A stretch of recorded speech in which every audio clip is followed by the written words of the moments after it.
Bonjour à toutes et à tous. Je me présente, Hortense Mourier. Je suis chef du service développement économique durable à la métropole du Grand Paris. Je suis ravie de vous accueillir ce matin dans un format 100% digital pour vous présenter un programme opérationnel d'accompagnement à l'intégration de l'économie circulaire et de l'économie sociale et solidaire dans les stratégies d'achat des acheteurs publics comme privés. Pour vous en parler, je suis accompagnée de Pauline Thiberge, qui est en charge de l'affaire juridique européenne à l'Institut national de l'économie circulaire, Nathalie Payon, qui est directrice des études et des opérations à l'Observatoire des achats responsables, et Caroline Allier, en charge des achats responsables et solidaires au Canada. Vous allez, en 10 étapes, nous allons vous présenter la structure de notre conférence. Cette présentation va suivre la progression de mise en place de ce programme jusqu'à aujourd'hui, soit 2 ans de travail, d'expérimentation, de mise en relation, de production et de partage. Nous serons aussi concrètes que possible en s'appuyant sur des illustrations de cas concrets, en vous présentant les outils, les livrables et la structuration de notre programme d'accompagnement et les conditions de participation. Tout au long de la conférence, vous avez la possibilité de poser des questions dans le chat qui vous est proposé et nous réserverons un temps d'échange à la fin de notre présentation pour y répondre. Maintenant, rentrons dans le vif du sujet et je cède la parole à Pauline Thiberge de l'Institut national de l'économie circulaire. Merci Hortense. Je vous laisse passer les classes circulaires et solidaires. Tout d'abord, du fait du poids économique que représentent les achats en France et en Europe. La commande publique représente déjà à elle seule 10% du PIB en France et 14% du PIB en Europe, efficace pour accélérer la transition vers des modèles plus résilients. Le contexte réglementaire a récemment évolué.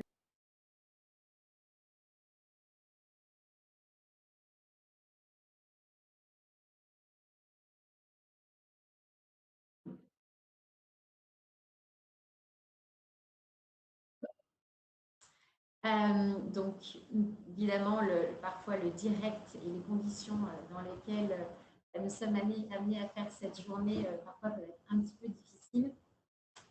Donc, pour poursuivre le propos que Pauline vous donnait sur pourquoi cette démarche et son contexte, il est bien évident que le poids de la commande publique et des achats est extrêmement important et on se rend bien compte que le levier économique et le poids environnemental sont extrêmement forts et donc il faut saisir cette opportunité. Le contexte réglementaire,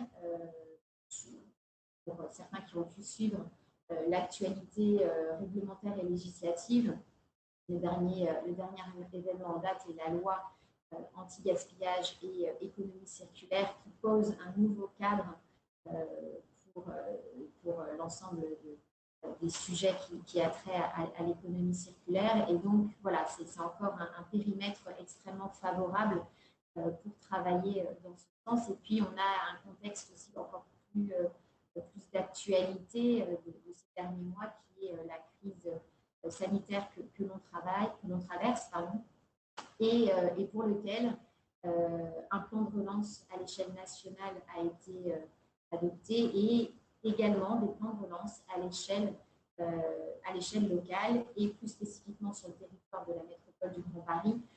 Cette collectivité a également adopté un plan de relance qui a identifié l'économie circulaire et l'ESS comme un levier de transition environnementale, écologique et économique pour notre territoire. Donc on voit que de façon très globale, on a depuis plusieurs années une tendance de fond qui est extrêmement forte, intensifiée ces derniers temps et qui nous a amené assez naturellement à porter une démarche très concrète pour accompagner les acheteurs privés et les acheteurs publics dans leur démarche d'achat.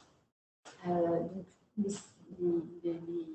le temps que les prochaines présentations vont vont s'attacher plus particulièrement aux structures qui, de façon très volontariste, ont voulu s'engager dans cette démarche et travailler ensemble pour proposer ce programme d'accompagnement. En premier lieu, je poursuis avec du coup, la participation de la métropole du Grand Paris. J'en dis quelques mots, c'est une collectivité territoriale très récemment créée, puisque elle est issue de la loi NOTRe et de la loi MAPTAM et donc voit le jour au 1er janvier 2016. C'est un territoire extrêmement riche de par sa population et de par son poids économique, qui regroupe 130 communes autour de Paris, qui également s'organisent à travers 11 établissements publics territoriaux. Ces compétences, ce sont des compétences stratégiques en matière de protection de l'environnement et cadre de vie, et en matière de gestion et de prévention des milieux aquatiques, et puis des compétences partagées en matière de développement économique, d'aménagement et de politique de l'habitat et de l'hébergement. Voilà pour quelques mots de présentation concernant une des structures organisatrices de ce programme. Et je cède la parole, alors, pas à Pauline, puisqu'effectivement, elle n'est pas revenue parmi nous, donc je vais continuer d'assurer sa présentation. Donc, l'Institut national de l'économie circulaire, très certainement connu par un très grand nombre d'entre eux, fondé en 2013 par François-Michel Lambert, qui également est député des Bouches-du-Rhône. Alors, c'est un institut qui œuvre à différents leviers. C'est un institut qui, par le biais de différents groupes de travail, mène un certain nombre d'études sur les sujets de l'économie circulaire. Également, en termes de portage politique, portage d'idées à travers des plaidoyers, et ils ont œuvré de façon extrêmement forte dans les travaux pour la loi anti-gaspillage et économie circulaire. C'est de la sensibilisation à travers différents dispositifs, des événements, l'accompagnement de certains acteurs dans leur stratégie, et une plateforme également, plateforme nationale de l'économie circulaire, qui fait partie d'un écosystème de plateformes de pays francophones sur ce sujet, et puis des mises en œuvre très concrètes. Et c'est vrai que la raison pour laquelle nous sommes là aujourd'hui l'explique d'autant plus. Je cède la parole à Caroline Allier, qui représente du coup une des quatre structures de ce programme. Bonjour à tous. Moi, je travaille au Canot. Les Canots, c'est une association qui a à peu près 3 ans et demi d'existence, qui soutient, porte et fédère l'ensemble des acteurs de l'économie sociale et solidaire, qu'on appelle l'ESS. Donc, les acteurs économiques engagés pour la solidarité et pour la planète. Et on dispose au sein des Canots d'un certain nombre de programmes. Alors, il y a des programmes plus grand public, ça va être tout ce qui va être autour de la sensibilisation, de l'animation, avec un certain nombre d'événements que nous portons, que nous animons, des conférences, des expositions, des marchés, des projections, pour vraiment mettre en lumière et porter toutes ces initiatives durables et solidaires, et pour sensibiliser le plus grand nombre. On a également des programmes plus d'accompagnement auprès des entreprises, des entrepreneurs sociaux, des entrepreneurs engagés pour de la structuration de filières. On développe également tout un programme de conseil en achat responsable, que ce soit des entreprises privées, des collectivités ou des acteurs publics, pour développer leurs achats solidaires. On a également des programmes d'accompagnement sur du social starter qui vont accompagner des porteurs de projets impact, le booster circulaire en partenariat avec Valdelia également pour accompagner des entrepreneurs qui travaillent dans le mobilier en économie circulaire pour passer et faire un changement d'échelle notamment. Et puis, on a également de la formation avec des MOOC, par exemple. Voilà, donc un certain nombre de programmes, que ça soit pour le grand public, mais aussi pour tous les acteurs engagés et qui souhaitent s'engager dans une démarche d'achat solidaire. Et donc, nous, côté, par rapport au programme qui vous est proposé et qui sera proposé en 2021, les canaux, on portera vraiment cette brique-là d'achat solidaire. Je passe la main à l'Obsar.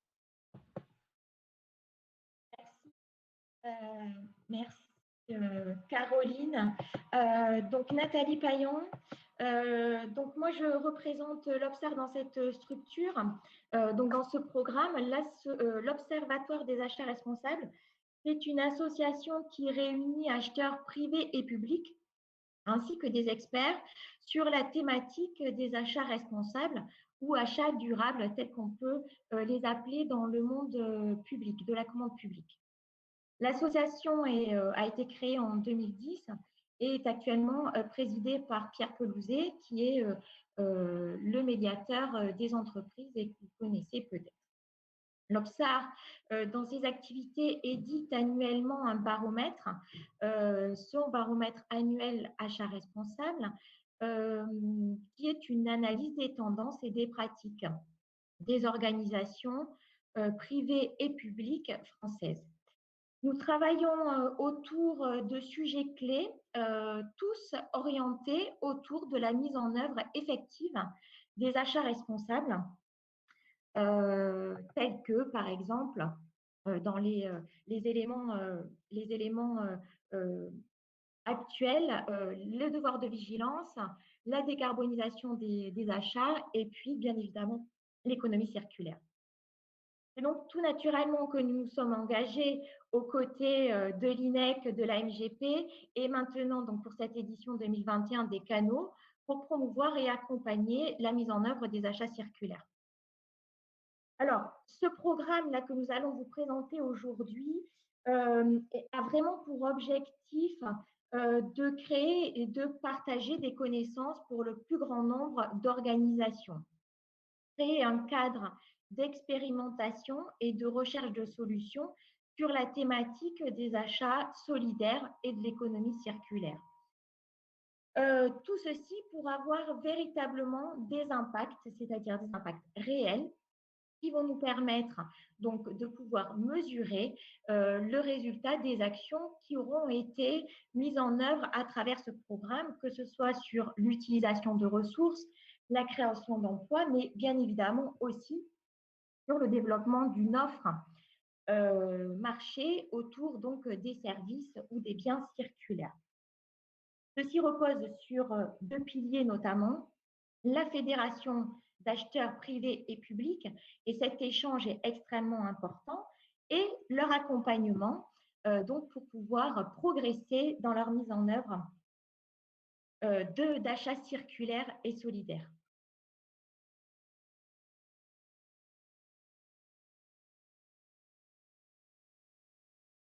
Alors, le programme, alors je suis désolée, moi j'ai un problème d'affichage. Je ne vois pas les slides bouger. Voilà. Ok, excusez-moi. Hop, donc on revient un petit peu en avant. Le slide d'avant. Donc, juste pour vous expliquer, pour vous dire deux mots sur le programme qui a déjà été mené, donc l'édition 1, qui a été menée sur la fin 2018, toute l'année 2019 et le tout début de l'année 2020, qui a reposé en fait sur la participation de 29 organisations privées et publiques qui ont donc participé à cette édition 1 du programme d'achat circulaire. L'accompagnement s'est fait autour de 4 réunions thématiques sur des thèmes chers à l'économie circulaire, que ce soit donc le réemploi, la gestion de la fin de vie, par exemple, et puis qui ont permis, cet accompagnement a aussi permis aux participants de bénéficier d'une formation d'une journée. Les acheteurs réunis ont pu ainsi travailler sur des segments d'achat tels que les fournitures de bureaux, mais également des segments d'achat liés à la construction, à l'entretien, et ainsi échanger au cours de l'ensemble de ces réunions, et puis identifier au fur et à mesure donc, des thèmes qui étaient abordés, les leviers qu'ils pouvaient mettre en œuvre au sein de leur projet très concrètement. Et donc, nous vous proposons donc de regarder 2 témoignages. Ah, alors, donc on m'indique que les films ne fonctionnent toujours pas. On a essayé de les faire fonctionner, mais ce n'est pas, donc on n'y est pas arrivé.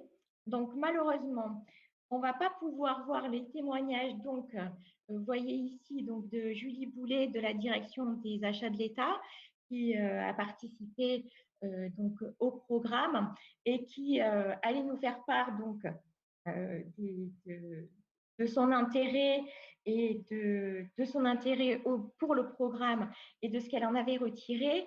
Et malheureusement, donc, également, si je passe à la slide suivante, Monsieur Renard de la région Bretagne. Alors, donc, voilà, donc malheureusement, donc, on ne va pas pouvoir diffuser ces vidéos que vous allez pouvoir retrouver néanmoins sur un lien que l'on va vous communiquer pendant la phase de questions-réponses, donc pour que vous puissiez y avoir accès. Donc, en quelques mots, si je peux résumer ces témoignages, bien évidemment, que ce soit Madame Boulet ou Monsieur Renard, partager l'intérêt de participer à un programme qui réunit beaucoup d'acheteurs et des experts parce que ça permet d'être inspiré, de pouvoir faire des retours d'expérience et ainsi eh bien, de pouvoir faire avancer beaucoup plus facilement ces projets. Donc, écoutez, j'espère que vous pourrez revoir ces témoignages plus tard. Donc, pour poursuivre et compléter donc, le propos de Nathalie, effectivement, il était important pour nous que les participants s'expriment sur les bénéfices apportés par ce programme. Et puis, nous avons en parallèle mené une enquête de satisfaction qui a fait ressortir 3 caractéristiques principales de l'apport de ce programme pour ses participants. Comme on l'a déjà évoqué Nathalie, c'est vraiment la mise en réseau provoquée par la rencontre des acheteurs et des fournisseurs. On avait à souhait de rassurer les acheteurs sur le fait que l'offre, il y a une offre existante sur le marché.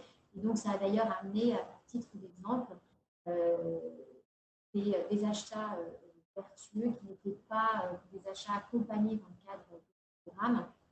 Et effectivement, Julia Renard de la région Bretagne, du fait de la rencontre avec l'entreprise qui fait des cartouches d'imprimantes recyclées, a amené à ce qu'il y ait donc un achat de solutions d'impression rechargeables et recyclables qui se fasse entre ces deux structures, et donc ce qui allait au-delà même du programme et de l'achat qui était porté par la région Bretagne. Un deuxième axe important, c'était la dynamique et l'inspiration autour de l'achat public à travers donc, les 4 réunions, et puis le fait s'ils permettent le partage et le retour d'expérience. Les acheteurs étaient également rassurés de voir que certaines problématiques ou certains enjeux étaient partagés par d'autres et que ces rencontres permettaient d'identifier les leviers qui avaient pu être mis en place. Puis, ce qui était également essentiel dans ce programme, c'est le partage de la connaissance et le retour d'expérience qui nous a amené, à l'issue de cette première année d'expérimentation, à produire un guide en 10 étapes pour intégrer l'économie circulaire dans les achats. Un guide qui s'adresse évidemment à tout profil d'acheteurs, qu'ils soient acheteurs privés et acheteurs publics. Et c'est un guide qui accompagne sur le cheminement de la consultation, appel d'offres ou marché public d'acheteur. Et donc, ce guide est un recueil de solutions, chacune de ces étapes, et il apporte également un répertoire de l'ensemble des projets d'achat qui ont été portés dans le cadre de cette démarche, puisque un des engagements qui était demandé pour chacun des participants, c'est d'accepter de devenir un acheteur récurrent, mobilisable par n'importe quel de ses pairs qui serait confronté qui porterait un achat similaire et qui pourrait être confronté à des problématiques similaires. Mais c'est également un recueil des solutions. Nous avons eu à souhait de créer cette mise en relation entre l'offre et la demande. Donc, nous avons mobilisé au cours de ce programme un grand nombre de porteurs de solutions d'économie circulaire. Et donc, il y a ce recueil qui recense l'ensemble des solutions que nous avons mobilisées et qui ont été présentées à nos participants. Voilà pour ce livre, ce recueil qui est bien sûr téléchargeable et donc vous aurez les liens pour pouvoir le parcourir plus en détail et qui est vraiment un outil d'appui qui pourra vous accompagner dans votre démarche d'achat. Je poursuis avec, alors peut-être que cette fois-ci, nous aurons une vidéo qui sera qui fonctionne. Donc, cette vidéo laisse la parole aux représentants de l'ensemble de nos structures et qui s'exprime sur la publication de ce guide d'accompagnement et qui le met également en perspective du contexte dans lequel cette publication s'est faite. Je vous laisse en image.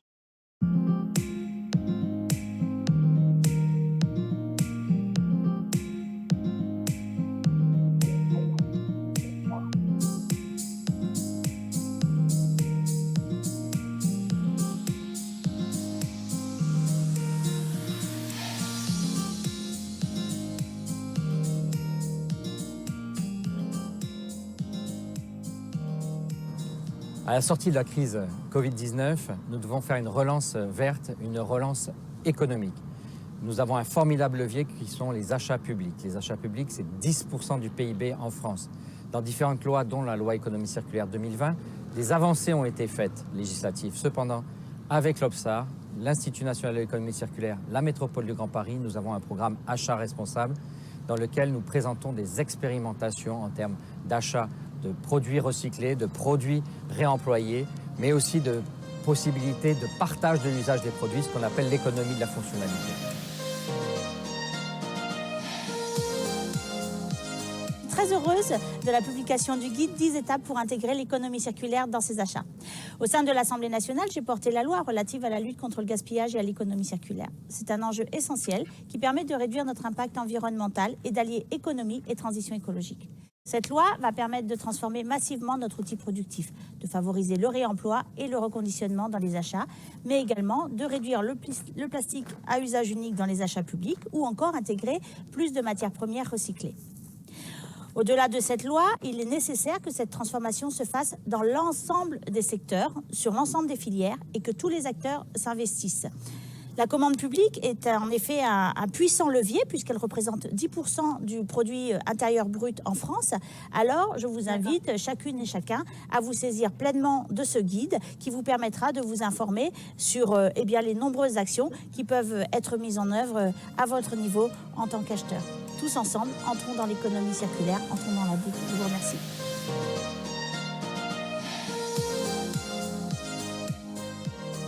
En tant que président de l'Observatoire des achats responsables, il est primordial pour moi de rappeler l'importance pour les acheteurs de l'économie circulaire. L'économie circulaire va pousser les acheteurs qui s'y impliquent à réfléchir sur l'ensemble de leur chaîne d'approvisionnement. Déjà en amont, se poser les bonnes questions. Qu'est-ce que je fabrique? Qu'est-ce que j'achète? D'où est-ce que ça vient? Est-ce que je peux réutiliser un certain nombre de choses? Ce qui va à la fois leur permettre d'avoir une approche environnementale et sociale intéressante, mais aussi économique, parce que ce sont des questions qui ont un impact aussi pour résoudre les coûts. De la même manière, en aval, que deviennent ces produits? Comment ils vont être recyclés? Comment ils vont être utilisés? Tout ça, ce sont des atouts pour l'acheteur qui voit sa mission évoluer fortement. Et c'est très important dans le contexte actuel que les acheteurs s'impliquent sur l'économie circulaire et se posent toutes ces questions. Le guide va les aider à le faire et c'est pour ça que nous poussons tous les acheteurs à l'utiliser, à le lire et à appliquer toutes ces bonnes pratiques.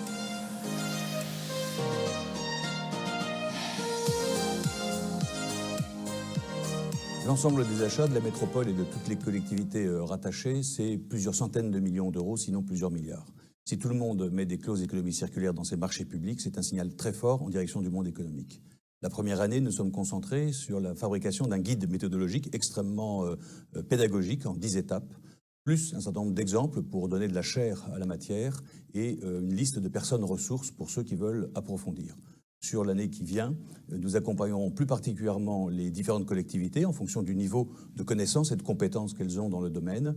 Et nous allons investir un champ de réflexion qui est l'école, dans ses aspects matériels, immatériels, que ce soit en section de fonctionnement ou en section d'investissement, pour vraiment creuser davantage et voir tout ce que l'économie circulaire peut apporter sur ce domaine-là.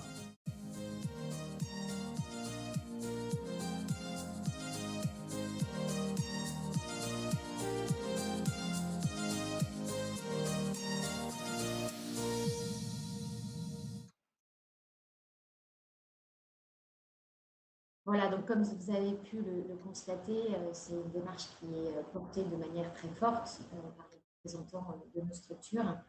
Je pense que c'est un sujet qui maintenant est clair pour tout le monde sur l'enjeu d'intégrer l'économie circulaire et l'économie sociale et solidaire dans les achats.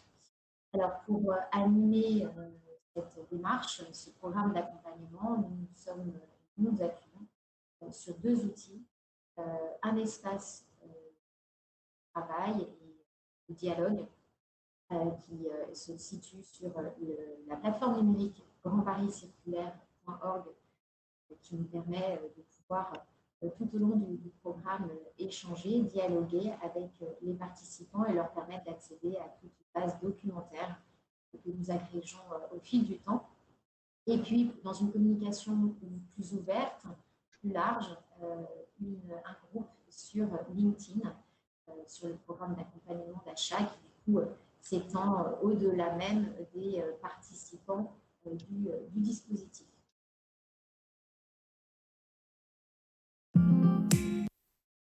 Alors, maintenant, quelques éléments de présentation sur l'évolution du programme d'accompagnement.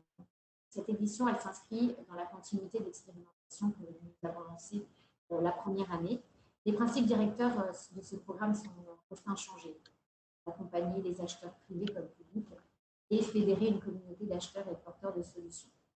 Avec les mêmes objectifs, créer et partager la connaissance, avoir de l'impact réel sur les ressources, sur l'emploi, le développement de l'offre de biens, de services circulaires, et puis sensibiliser et convaincre. Alors, la stratégie et l'ambition pour cette seconde édition est d'intensifier le niveau de prestations proposées et d'approfondir le degré d'accompagnement sur la base des différents niveaux de maturité des participants.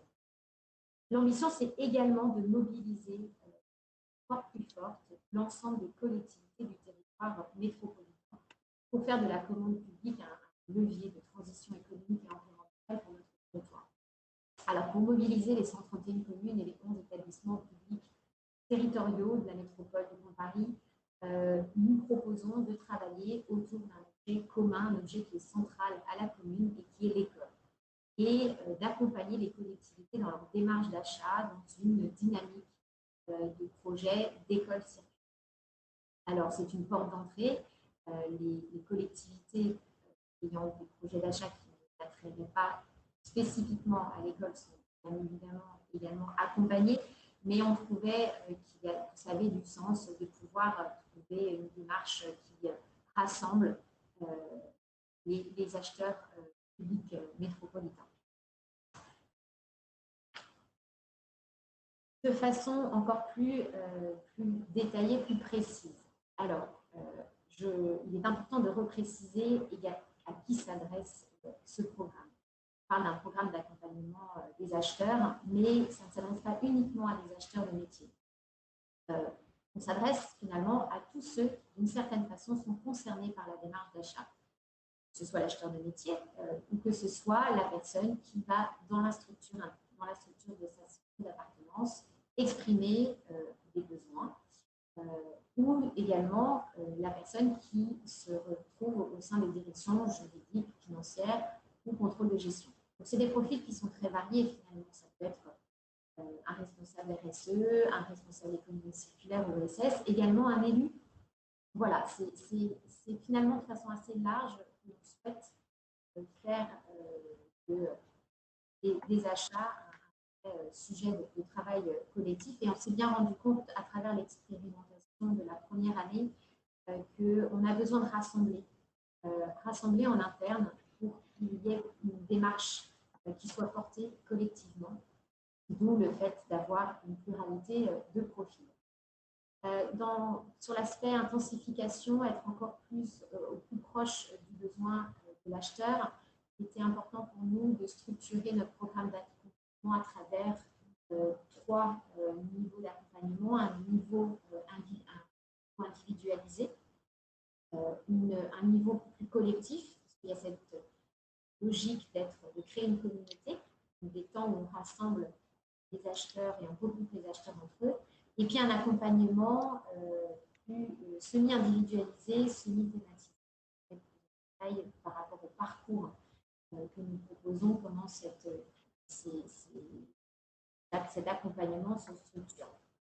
Il faut également le voir comme un parcours de formation continue pendant 1 an.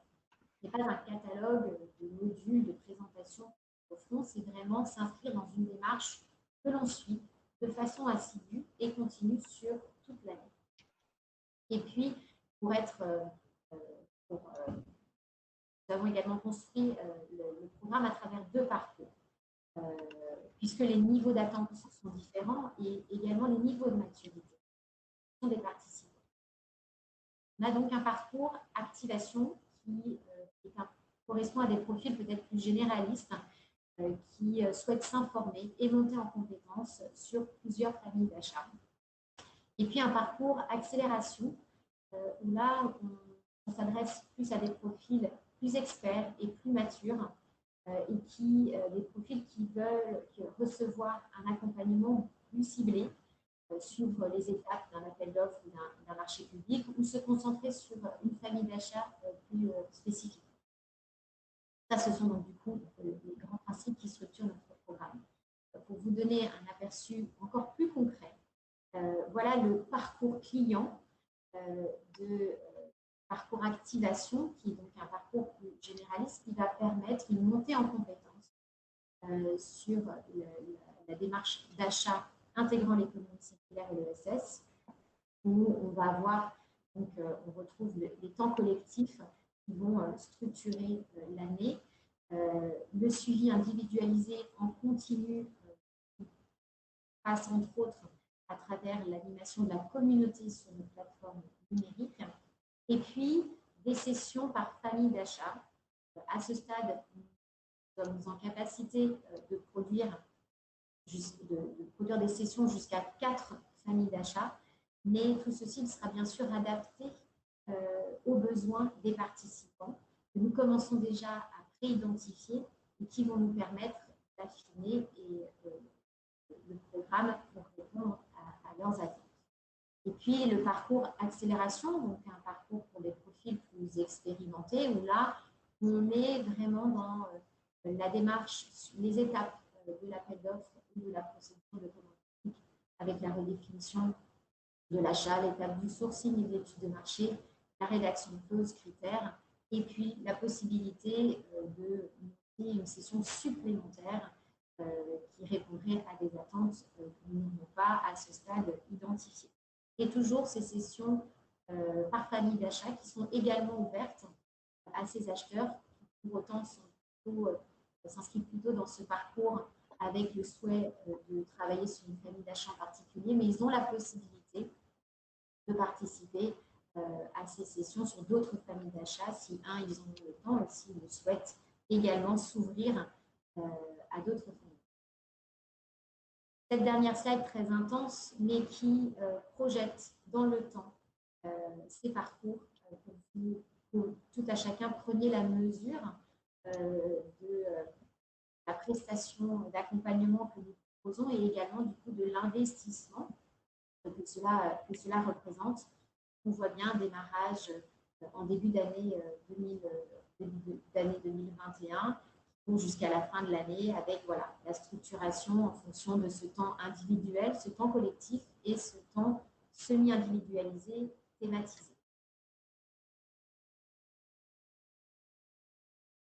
Je laisse la parole à Caroline. Oui, alors, comment participer et quelles sont les conditions pour que vous puissiez vous inscrire et participer à ce programme? Alors, la première condition, c'est soit d'être déjà membre ou de rejoindre une de nos 4 structures organisatrices. Donc, soit vous êtes adhérent à l'OPSAR, à l'INEC, vous êtes une collectivité qui fait partie de la métropole du Grand Paris, ou vous rejoignez la communauté d'acheteurs des canaux. Donc voilà, faire partie d'une de nos 4 structures. Alors, on l'a peut-être pas encore dit, ce programme d'accompagnement est gratuit. C'est un service, il y a un programme qui est proposé par la métropole du Grand Paris. Donc, c'est important de l'avoir en tête. Bien entendu, pour pouvoir participer, il faut s'engager à développer et à enclencher, j'ai envie de dire, un projet d'achat circulaire ou solidaire dans le cadre de ce programme-là, puisque, comme Hortense a pu le dire, hein, l'objectif, c'est d'être le plus concret et le plus opérationnel possible, et donc de vous accompagner sur des problématiques d'achat, et donc voilà, de s'engager à développer un projet d'achat circulaire ou solidaire. Alors, une fois que vous nous donnez votre souhait et votre envie de nous rejoindre, on fait signer à l'ensemble des adhérents et des participants une charte d'engagement qui reprend un petit peu quel est le programme, quels sont ses objectifs, ce qu'on attend en fait des différentes parties, nous, ce qu'on s'engage à vous apporter dans le cadre de ce programme, et puis vous, en tant qu'acheteur, en tant que structure participante, ce que vous vous engagez à mettre en place, ou en tout cas à suivre, notamment comme session de travail, puisque c'est le 4e point.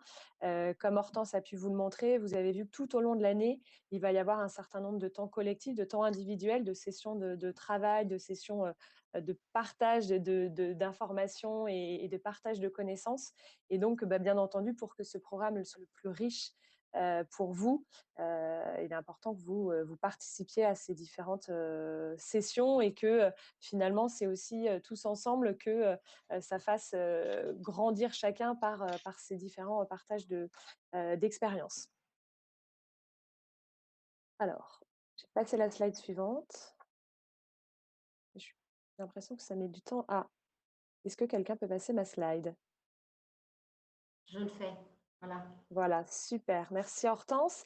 Alors, du coup, vous avez peut-être envie de savoir l'agenda et les prochaines étapes de ce programme-là. Donc, les inscriptions sont ouvertes en gros jusqu'à mi-décembre. Et donc, si pour nous rejoindre, il faut que vous puissiez remplir le formulaire d'inscription. Alors, il y a le petit QR code là en haut à droite de la présentation, et sinon, je sais que dans le chat, on vous envoie aussi le lien vers ce formulaire d'inscription. Donc voilà, ce formulaire vous permet de manifester votre intention de participer. Et puis pendant le mois de décembre et de janvier, donc il va y avoir plusieurs étapes à la fois, donc que vous allez pouvoir signer la charte de participation. Comme ça, on vous fait rejoindre l'espace de la communauté et l'espace dédié. On fera parvenir à l'ensemble des participants également un questionnaire. Hortense en a rapidement parlé. Ce questionnaire, il nous permettra à nous, et il vous permettra à vous aussi, de vous positionner sur le parcours qui vous semble le plus adapté à vos besoins. Et puis, ça nous permettra à nous aussi de voir un petit peu votre niveau de maturité sur ces sujets-là, et voilà, vraiment de vous orienter vers les bons parcours. Et puis, donc on pourra vous répartir en deux groupes. Et puis, à partir de début février, on lance le programme pour démarrer cette année de différentes sessions de travail. Alors, ce qu'on vous propose maintenant, c'est de passer à une phase d'échange avec vous et de questions-réponses. Alors, avant de laisser la main aux différentes questions peut-être que vous avez pu poser en live depuis le début de cette session, on a déjà quelques questions qui ont pu être posées par des inscrits qui ont déjà manifesté leur souhait de participer à cette édition 2. Et donc, je propose de vous en lire 2-3, de vous faire les réponses, et puis après d'ouvrir largement à vos questions. Alors, une des premières questions qui avait été posée, dois-je choisir entre une option achat solidaire et une option achat circulaire? Alors non, c'est vrai que le projet d'achat que vous allez retenir et que vous allez développer doit à minima comporter l'une ou l'autre de ces dimensions, même si, si vous ne le savez pas, vous le verrez certainement, ces deux économies circulaires solidaires sont très liées et donc la plupart du temps, on peut aborder ces deux sujets en parallèle. Donc voilà, dans la mesure du possible, il faut pouvoir s'inscrire sur ces deux dimensions-là, mais il peut y avoir une dominante plus forte côté circulaire ou côté solidaire. Une autre question, je suis acheteur public, vais-je être dans le même groupe que des acheteurs privés? Alors oui, c'est possible, comme on a pu le présenter, dans ces 2 parcours activation-accélération, pourront être, mixés des acheteurs publics et des acheteurs privés. On considère que, ça peut faire grandir aussi, l'ensemble des échanges et l'ensemble des sujets qui seront abordés, puisque même si on sait que l'achat public a plus de contraintes ou en tout cas a certains, a un certain code de la commande publique à respecter, pour autant, les étapes de l'achat, elles sont les mêmes que ça soit pour un acheteur privé ou un acheteur public. Donc les problématiques d'un achat circulaire et solidaire sont assez similaires. Voilà, oui, c'est possible que vous puissiez être au sein de même parcours. Et la dernière question que je voulais partager avec vous, je ne suis pas sûre d'avoir un projet d'achat circulaire ou solidaire qui commencerait pile au moment du programme. Donc ça veut dire moment de février. Est-ce tout de même pertinent de participer? Oui, bien entendu, c'est pertinent, puisque comme on a pu vous le dire, le programme il est adapté à différents profils, à différents besoins. Donc ceux qui auront potentiellement un projet d'achat dès le démarrage et qui souhaiteront quelque chose de très opérationnel, de très concret, ils rentreront plutôt dans le parcours accélération. Et ceux qui éventuellement soit n'auront pas de projet immédiatement, ou souhaiteront avoir un panorama plus large des différentes problématiques pourront rentrer dans le parcours activation et finalement mûrir ce projet à identifier pendant l'année. Donc voilà, l'essentiel, c'est d'avoir envie de se lancer dans les achats circulaires et solidaires. C'est pas forcément dès février d'avoir le projet mûr et mature. Voilà, je vous propose de vous laisser la main aussi et qu'on puisse répondre aux questions que vous pouvez avoir aujourd'hui. Alors, Oui, bonjour. Alors, quelques questions ont été posées. Vous pouvez toujours poser d'autres questions que nous recevons. Alors, une des premières questions auxquelles une réponse a été postée aussi en partie, c'est avez-vous des exemples concrets d'expérimentation à présenter?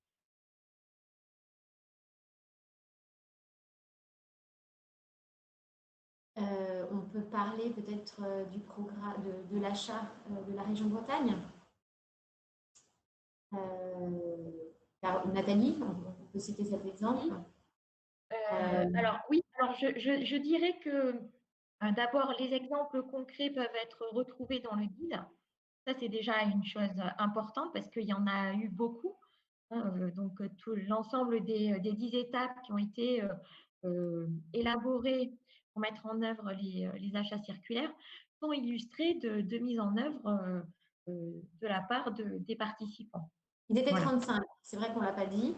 On a Voilà. accompagné 35 Donc il y en a beaucoup. Voilà. Après, bon, on peut parler d'exemples concrets, par exemple de la région Bretagne, euh, euh, qui a travaillé sur un projet de déconstruction et donc de réutilisation des matières pour un nouveau projet de construction, voilà, entre une école et un gymnase. Voilà. Mais je vous encourage vraiment à aller regarder dans le guide et puis à regarder la vidéo aussi de Monsieur Renard pour peut-être qu'on puisse prendre plus de questions relatives vraiment au programme, hein, parce que c'est peut-être le sujet qui est d'intérêt aujourd'hui. En tout cas, sur lequel on va pouvoir répondre à vos questions. Merci Nathalie. Merci Nathalie. Alors, une autre question, envisagez-vous de mettre en place un annuaire des différentes solutions en réponse à des problématiques d'achat responsable? Bah là, encore une fois, c'est ce à quoi on s'est attaché à travers le guide. On a déjà un répertoire des solutions qu'on avait mobilisées pour permettre aux acheteurs de rencontrer une offre existante intégrant l'économie circulaire et l'ESS. C'est une démarche qu'on va poursuivre, bien sûr, et qui va peut-être même qui va s'intensifier dans l'édition 2, puisqu'on fournira une liste de fournisseurs à nos participants, mais on souhaite également organiser ce que nous on appelle un meet-up, qui est une opération événementielle qui permet de mettre en relation les acheteurs et les porteurs de solutions à travers des rendez-vous B2B. Voilà, donc oui, on va fournir ce type de répertoire et qui d'ailleurs prendra une forme différente, une forme plus statique de document, mais également une forme dynamique à travers les rendez-vous. Merci. Alors, on va passer à une autre question qui a reçu plusieurs likes. Comment pouvons-nous, en tant que porteurs de solutions durables, se faire connaître du programme? Qui veut répondre? On a toute la réponse. Mais... Déjà, se faire connaître par le formulaire d'inscription. Donc, c'est la première étape. Voilà. Ensuite, il faut être clair aussi que le programme, il est fait pour les acheteurs. D'accord? Nous ne sommes pas un programme de mise en avant de toutes les solutions qui pourraient répondre à des achats circulaires. Néanmoins, bien évidemment que cette étape de sourcing pour les acheteurs est extrêmement importante. Donc, nous veillerons à ce qu'il y ait une connexion entre le marché de l'offre et puis le marché de la demande. Pour compléter la réponse de Nathalie, effectivement, ce formulaire qui permet aussi à un porteur de solutions de se référencer, c'est également le réseau des plateformes de l'économie circulaire. J'ai cité la plateforme grandpariscirculaire.org qui accueille la communauté de ce programme, mais cette plateforme a également vocation à cartographier les porteurs de solutions sur le territoire de la métropole de Grand Paris, mais cette plateforme existe également à l'échelle nationale et à l'échelle d'autres régions du territoire. Donc, en fonction de la localité sur laquelle vous êtes, vous pouvez également vous référencer sur une des plateformes de ce réseau. Et c'est une source également pour nous d'identification, puisque c'est un réseau dont nous faisons partie. Merci beaucoup. Alors, on a eu deux questions sur les formations. Donc, je vais poser une question qui reprend les deux en même temps. Quel est le format des formations? Nombre de réunions, volume de temps? Alors, je me permets de prendre la première intervention. Quand on parle de formation, tout d'abord, il faut bien entendre qu'on a parlé, et Hortense a parlé de parcours de formation continue sur l'année. Il faut entendre que cet accompagnement, bien évidemment, va permettre de se former aux achats responsables et aux achats circulaires. Bien évidemment. Donc, l'accompagnement, ça va être véritablement de la formation action, c'est-à-dire j'ai un projet, donc j'ai une problématique, je vais échanger avec des pairs et avec des experts pour identifier les solutions sur le marché, pour identifier les critères que je peux mettre en œuvre dans mes appels d'offres, pour pouvoir délivrer véritablement un achat circulaire. Voilà. Donc ça, c'est un premier élément de réponse. Et donc, il ne faut pas entendre le programme d'accompagnement comme un programme de formation où chaque session, chaque réunion est une formation. C'est une, on va dire, formation action dans laquelle chaque participant est acteur. Ensuite, en ce qui concerne donc la planification et le volume, donc là vous retrouverez les deux slides avec le slide avec le planning général présenté par Hortense.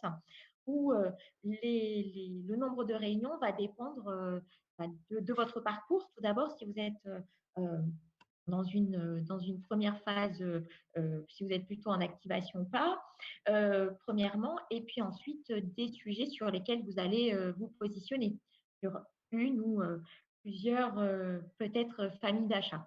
Voilà.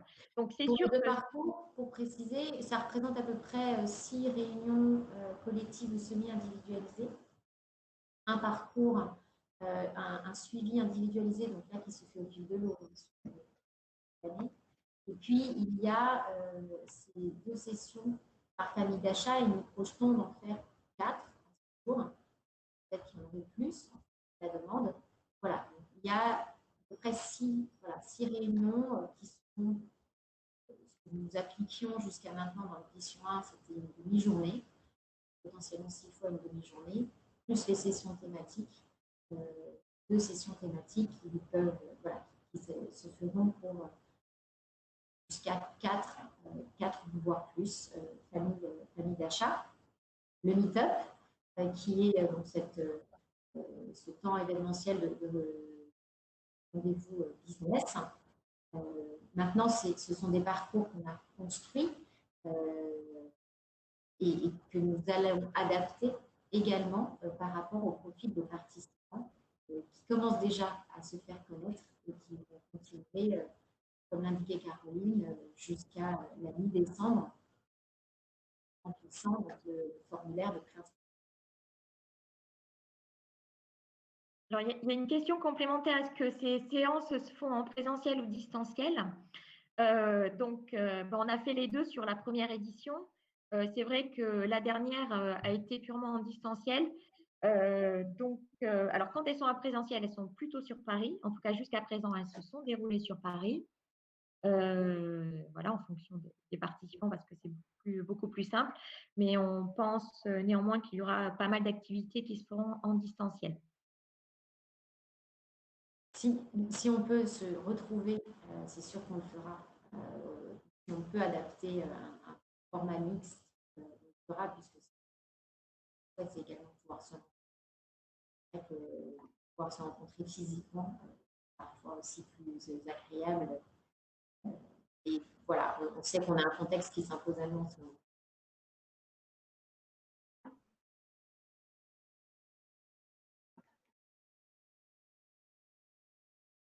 Peut-être pour rebondir sur les dernières questions qui avaient été posées en termes d'expérimentation menée dans le cadre du programme achat. Vous avez dans le livrable sur les 10 étapes, justement, à la fin, un répertoire des projets des participants qui recense un petit peu toutes les initiatives qui ont été menées par nos participants lors de la première année. Donc, par exemple, vous avez la FNOR qui a mené un projet d'achat sur l'éco-conception de leur mobilier de bureau. Vous avez la direction des achats de l'État qui ont mené un projet sur l'achat de matériel téléphonique réemployé et plus réparable. Donc, toutes ces informations, vous pouvez les retrouver dans le livrable sur les 10 étapes qui vous a été envoyé dans les commentaires. Et on le redit, dans ce livrable, chaque participant est un acheteur référent à lui. Ses coordonnées sont communiquées, donc voilà, ils sont mobilisables par tous.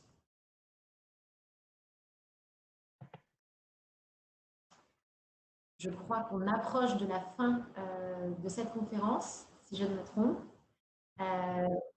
Écoutez, est-ce qu'il y a encore des questions qui mériteraient d'apporter une réponse? Il y avait une dernière question. Est-il possible d'adhérer en tant que société européenne? Pour ma part, en tout cas, à l'Observe, ça ne pose pas de problème. Pareil pour l'Institut. Oui. Il n'y a pas de frontières. Voilà. Alors oui, en effet, on va arriver à la fin de la séquence. Je jette un coup d'œil aux dernières questions, voir si on n'en a pas oublié quelques-unes. Sinon, ce que l'on peut dire, c'est que sur la communauté, sur la plateforme grandpariscirculaire.org, il y a un pack et nous recueillerons toutes les questions qui ont été posées aujourd'hui et les réponses se trouveront dans ce pack disponible sur la plateforme. il y avait en effet une question sur le décret d'application de la loi AGEC. Oui. Alors, vous avez plusieurs décrets d'application, en tout cas, sur cette loi qui concerne la thématique des achats. En particulier, il y a une nouvelle obligation pour les acteurs publics, c'est d'avoir recours à l'achat de produits ou de biens qui intègrent un certain pourcentage de matières réemployées ou recyclées. Et donc, ce décret, il doit être publié courant 2021. Et donc, on a suivi les consultations auprès des ministères pour pouvoir justement identifier à la fois la liste des produits qui devront être dans ce décret-là et les taux associés. Donc ça, c'est un décret dont on pourra mettre justement sur la plateforme l'espace dédié du Grand Paris Circulaire toutes ces documentations et cette actualité réglementaire sur la thématique des achats. Vous pourrez y avoir accès sans problème. Merci à toutes et à tous d'avoir participé à cette conférence que vous pouvez revisionner. Merci Caroline, Nathalie, Pauline, et on espère vous retrouver dans le cadre de cette programmation. Merci à tous. À très bientôt, on espère. Merci. À bientôt. Merci. Au revoir. Au revoir.